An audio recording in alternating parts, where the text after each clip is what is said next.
Hello everybody, welcome to Crafty Soup. My name is Misty and today I have a quick layout process video for you because I joined a new Facebook group called Scrap Backwards. So the premise here is that we start with a sticker sheet, and while these are chipboard stickers, I'm still counting it because they are stickers, and then we work our way backwards towards finding our photos and our layout to go with this.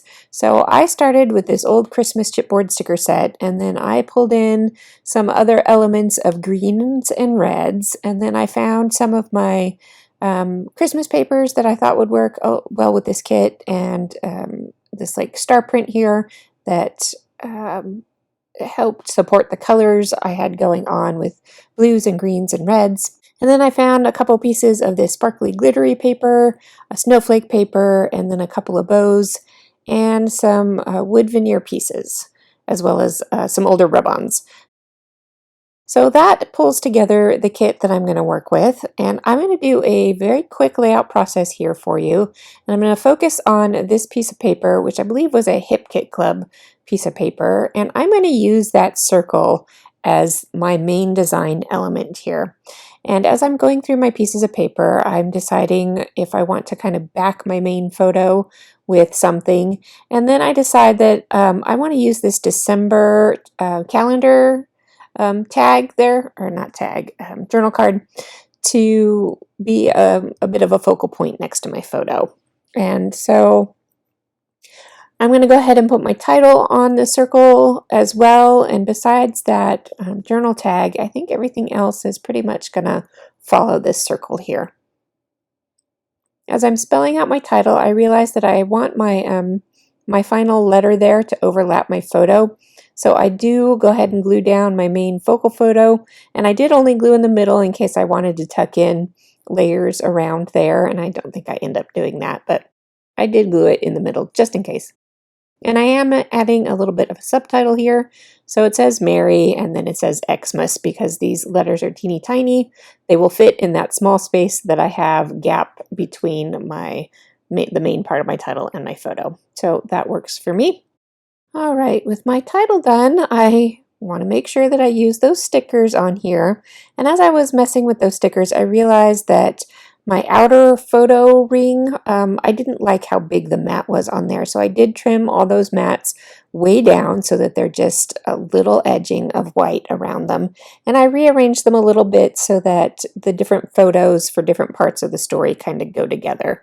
So the two at the bottom are my family watching our Christmas movie on Christmas Day, and so I wanted those two together. And then there's the two Christmas tree pictures on the right, and so forth. So once I have those photos in the circle in a storytelling way that I think works, then I am pulling in some of these chipboard pieces that are stickers, and I'm going to use up some of those.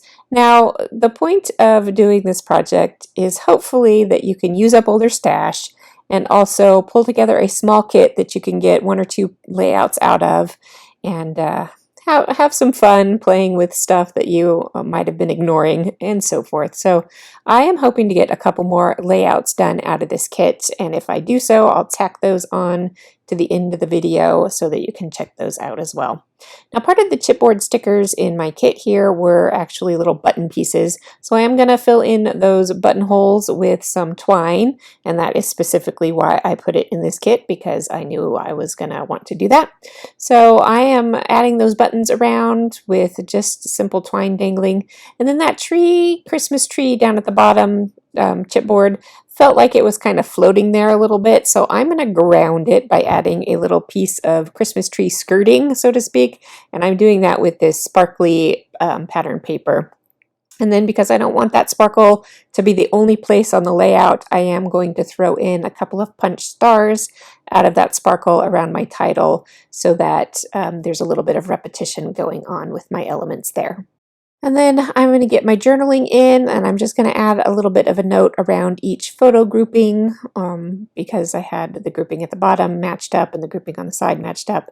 The two other photos are just kind of independent photos, so they will each get their own little bit of journaling. And while I tried to keep my journaling curved around, I did with those two upper photos. It did end up being a little straighter than I wanted it to be, but such as it is. So that really is it for this project. It was a quick one, and let's take a look at the extra close-up photos and extra project photos.